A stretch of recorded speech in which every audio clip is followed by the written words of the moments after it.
L'acquisition d'une société est une opération qui peut se révéler périlleuse quand on navigue à vue.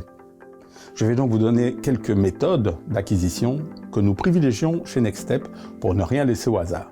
Nous parlerons ainsi de l'actif net corrigé, de la finançabilité et enfin de l'EBITDA.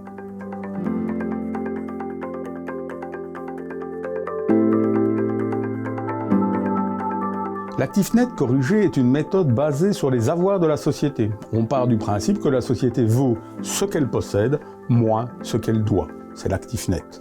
Mais en raison des dépréciations de valeur apportées par les amortissements, il faut généralement corriger les actifs. L'entreprise qui vous intéresse possède peut-être un immeuble qui n'a plus de valeur comptable ou peu s'en faut, parce qu'il est vieux et donc pratiquement totalement amorti. Mais ce bâtiment est en bon état et convient encore parfaitement à l'activité que vous allez reprendre. Il a donc encore une valeur économique certaine. Il convient donc de corriger cette anomalie en remplaçant la valeur comptable par la valeur économique pour obtenir un actif net corrigé qui corresponde à la valeur économique de l'entreprise.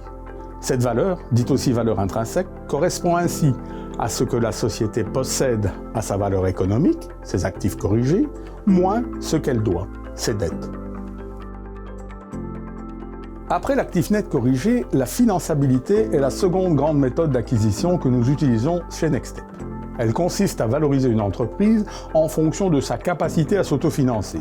En clair, nous prenons ici une casquette de banquier pour déterminer quel montant la banque serait d'accord de prêter pour permettre l'acquisition des parts ou des actions de l'entreprise. Ce montant, additionné de l'incontournable effort propre, correspond à la valeur en finançabilité de l'entreprise. L'EBITDA est une méthode comparative d'évaluation basée sur le rendement brut de l'entreprise. Cela signifie qu'avec l'EBITDA, on obtient une valeur qui ne tient absolument pas compte de la qualité des actifs de la cible, ni de son degré d'endettement, ni de son fonds de roulement, etc., puisque cette méthode se base exclusivement sur le compte de résultat. C'est ici que le vieux dicton « comparaison n'est pas raison » prend tout son sens. Méthode à éviter ou à cantonner dans un rôle purement indicatif permettant de mettre en évidence un éventuel dérapage dans l'utilisation des autres méthodes. Actif net, finançabilité, EBITDA sont utilisés chez Nextstep à côté des autres méthodes plus académiques, essentiellement basées sur l'actualisation de flux de résultats futurs. Attention, une fois tous ces calculs effectués, le résultat obtenu ne sera jamais qu'une valeur.